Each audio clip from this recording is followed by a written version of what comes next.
Hello and welcome. We are Group India in Class Management 626 in California State University, San Bernardino. Our group members are Ahmed Basingab, David Prieto, Gunjan Navadiya, and Vinayak Rangrez. This video is a presentation of the e-waste business in India. Rapid changes in technology, changes in media, and falling prices have resulted a fast-growing surplus of electronic waste around the globe. An estimated 50 million tons of e-waste are produced each year. The United States of America discards 30 million computers each year, and 100 million phones are disposed of in Europe each year.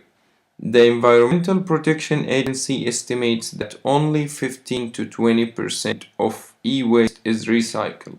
The rest of these electronics go directly into landfill and incinerator. The business opportunity in e-waste recycling is huge. We will surely be able to start off with this business, as the investment to start off a business isn't as expensive in India when compared to United States. Furthermore, the labor in India is much cheaper and just as skilled as employees in developed countries.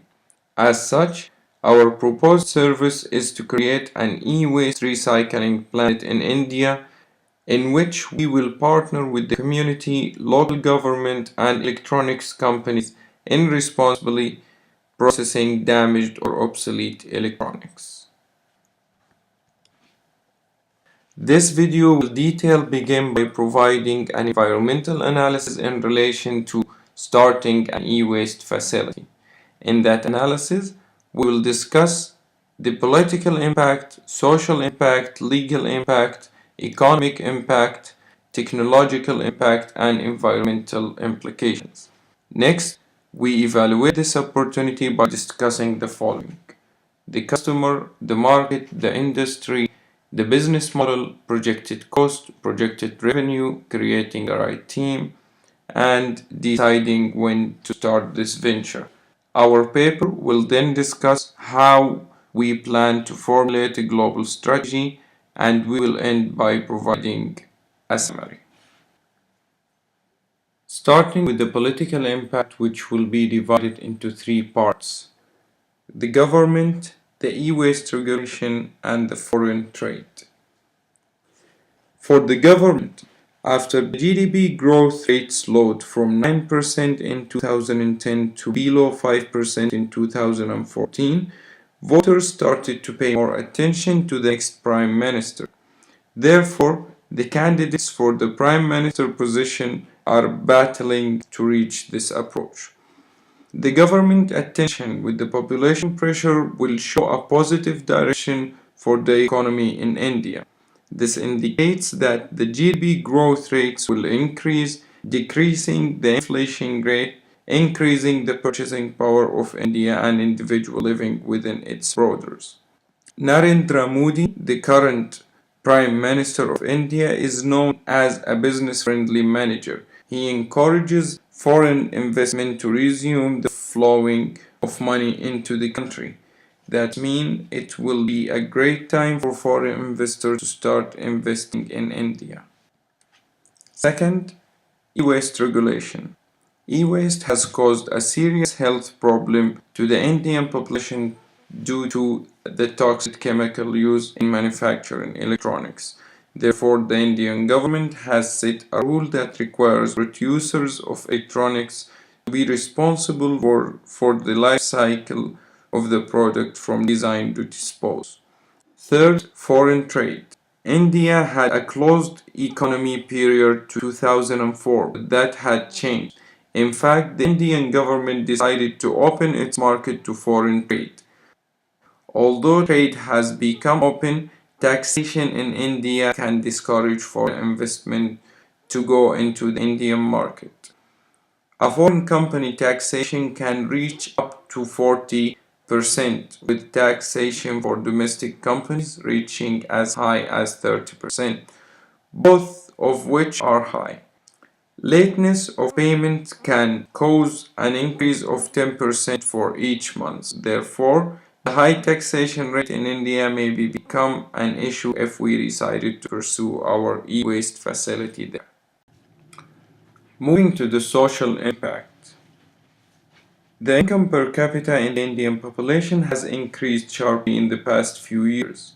As such, people in India want to change their life to be flooded with comfort and luxury. That resulted a big change in the customer behavior.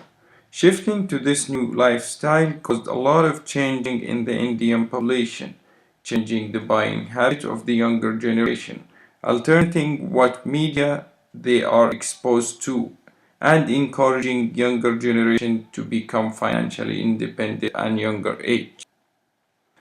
For the legal impact, as India has a new prime minister, the law will be changing so he can keep the promises that he saw him elected. In addition, the rules and regulations in India are malleable and can be broken by powerful business owners, as several Indian businessmen have indicated to us. On the other hand, as the new Prime Minister of India seeks to increase foreign investment and as he seeks to keep the promises made to the Indian people, he may start by setting new rules and regulations to address regulatory issues that exist within the Indian business world. As such, if we were to start our facility in India now, we may be able to bend several legal issues if we present ourselves as powerful businessmen.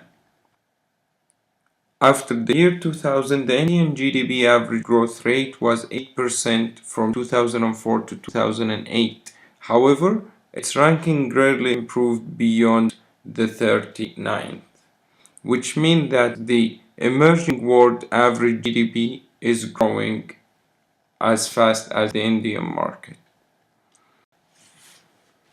The inflation rate in the Indian market has increased from 3.9 to reach a higher level, which is 10% in 2010, and its ranking dropped from the 70th among the emerging world to be the 130th.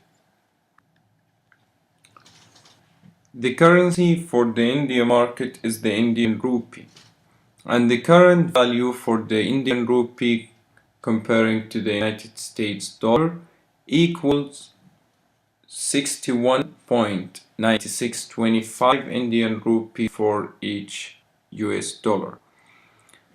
The Indian rupee's value has dropped almost 30% comparing to the United States dollar in the past 5 years, and the interest rate as of today is 9.25, which indicates that the Indian market is a risky market to invest in.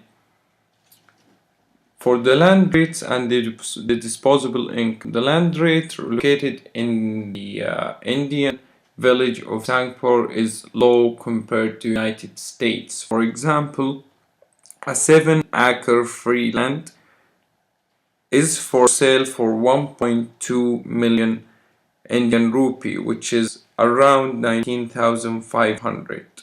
Therefore, having this advantage can make starting our business easier. Furthermore, the customer spending has had increased from 4469 Indian rupee in 2004 to reach 9784 Indian rupee in the second quarter of 2009, which means that it's almost doubled. Moving to the technological impact. One of the disadvantages in the Indian market is the internet speed, which is the slowest in Asia. The average internet speed in India is 1.7 megabytes per second. Furthermore, as of June 2014, India has about 250 million internet users. Despite the fact that India has the slowest internet connection, it has a huge number of users. And the last part of the environmental scan is the environmental impact. India is facing a serious environment problems. Pollution and deforestation are the main concern for the 1 billion people living in India. As a result, the Indian government has written a rule that details that producers should pay the end-of-life produce cost. As such, our e-waste recycling center can prove to be not only social benefit, but it can also prove to be a benefit to electronic companies who will now be required to pay the responsible process of their electronic goods. In order to research about our customers, we conducted a small survey with family and friends in India. From our survey results and from our research, we got to know that the Indian consumers now preferred green products over normal products, which was a good news to us. Our major customers would be the manufacturers of electronic products, and hence our major challenge would be then addressing these manufacturers who are price driven. The target market for our project would be manufacturers in India and eventually manufacturers all around the world. Marketing to our target market could be done through various campaigns by holding seminars and educating our customers about the environmental and financial benefits associated with recycling, by taking part in the electronic fairs that are held in India all throughout the year. With the environment conditions degrading in India, we should move in as soon as possible in order to take the first mover advantage. A major success factor for our project would be winning government support. We need government support mainly for two reasons. First, for gaining confidence amongst the masses and our customers, and second, in order to clear the hurdle of the initial startup procedure that the Indian companies usually face, mainly due to the corruption and bureaucracy. If we have government support for our particular project, we will be able to manage the initial startup risks and will also be able to get rid of the corruption that takes place in India at a very high rate.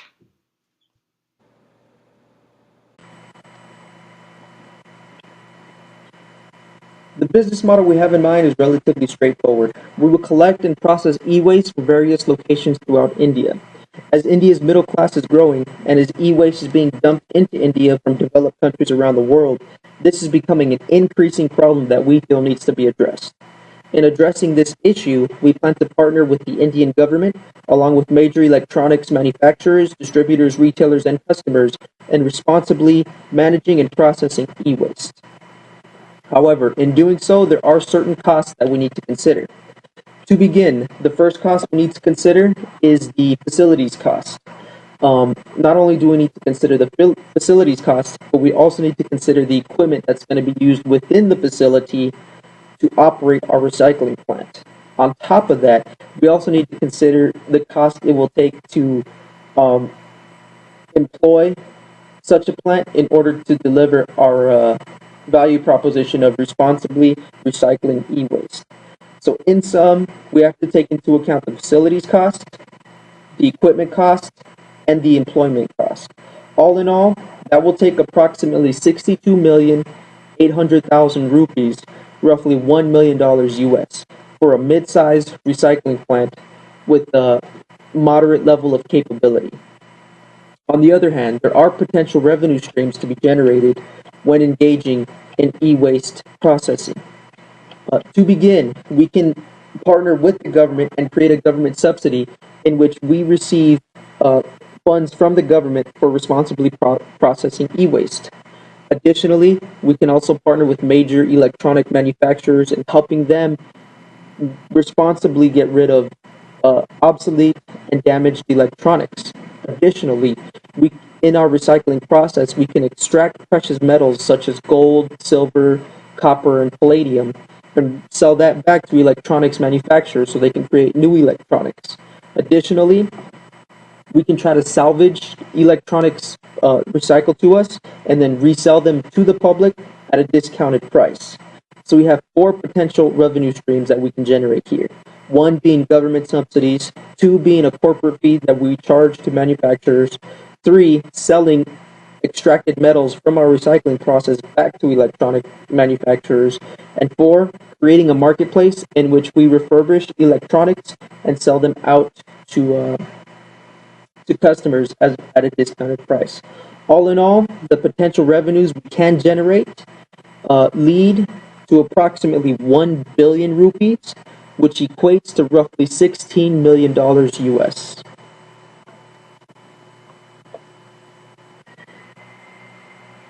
In delivering our value proposition of responsibly managing e-waste, we will first discuss our team strengths. To begin, our team is composed of all MBA students who are currently getting their MBA degrees. We have strengths in marketing, operations, and human resources, but our biggest weakness is in that we don't have the expertise, the knowledge, skills, or abilities necessary to successfully develop and manage an e-waste recycling plant. As such, in creating the best team, we will need to bring someone on board who has that expertise and that base to be able to provide us and guide us in going into the right direction in creating an e-waste recycling plant. We will not only need to bring this person on as a mentor, but we will need to bring them on as part of our team to truly help us deliver on our value proposition.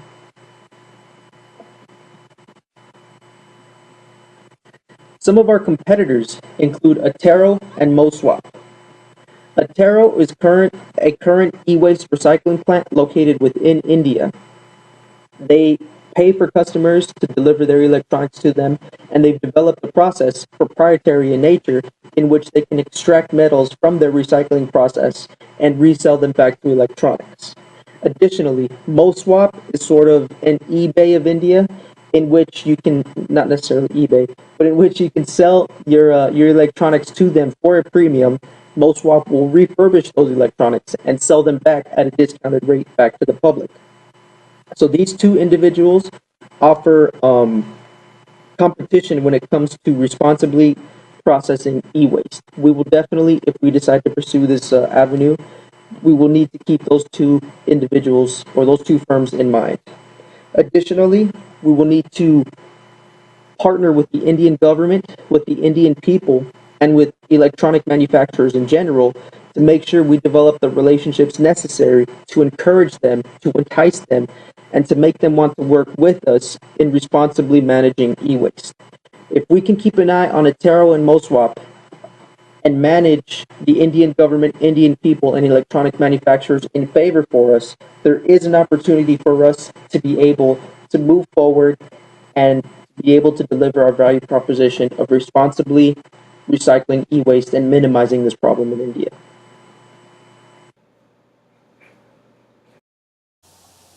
Hello, my name is Vinayak and I'm gonna continue the presentation from here. So the question is this the right time to start the business? Well, e-waste recycling is relatively new concept in developing countries like India.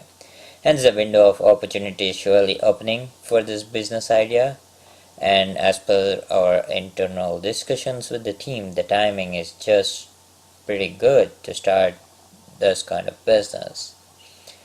And to take the first mover advantage, we need to start it as soon as possible, especially as we need to get in contact with the Indian government officials. In creating these relations early, we will discourage competitors from trying to enter this industry. So getting in touch with the government is another big thing which we are trying to concentrate on. And the next slide is formulating a global strategy and finding an international market. Rather than simply partnering with India and waiting for e-waste to be dumped in, we can actively reach out other countries who are placing this e-waste in India in the first place. In doing so, we can begin our global initiative of becoming the world leader in responsible processing e-waste. The market segment that we will target first would be manufacturers from around the world. As mentioned in the previous slide, like when is the good time to start this business, if we were able to partner with government agencies from around the world, we can put a significant barrier to entry from our competitors. In developing such relationship with government officials, we would discourage competitors from trying to mimic what we are doing, as our relationship with the government would be pretty strong. And as per the marketing strategy goes, we would try to host as many seminars as possible and try to give knowledge to people regarding benefits of recycling e-waste and the environmental and the financial benefits associated with recycling e-waste and the immense job creations of such a venture could get in a country like India. And moving on to the next slide, which is the summary, how this venture can be started. Well, e-waste management was the opportunity we saw in starting a business in India. Our initial plans would be to partner with governments, electronic companies, and customers in providing an easy to use e-waste recycling destination.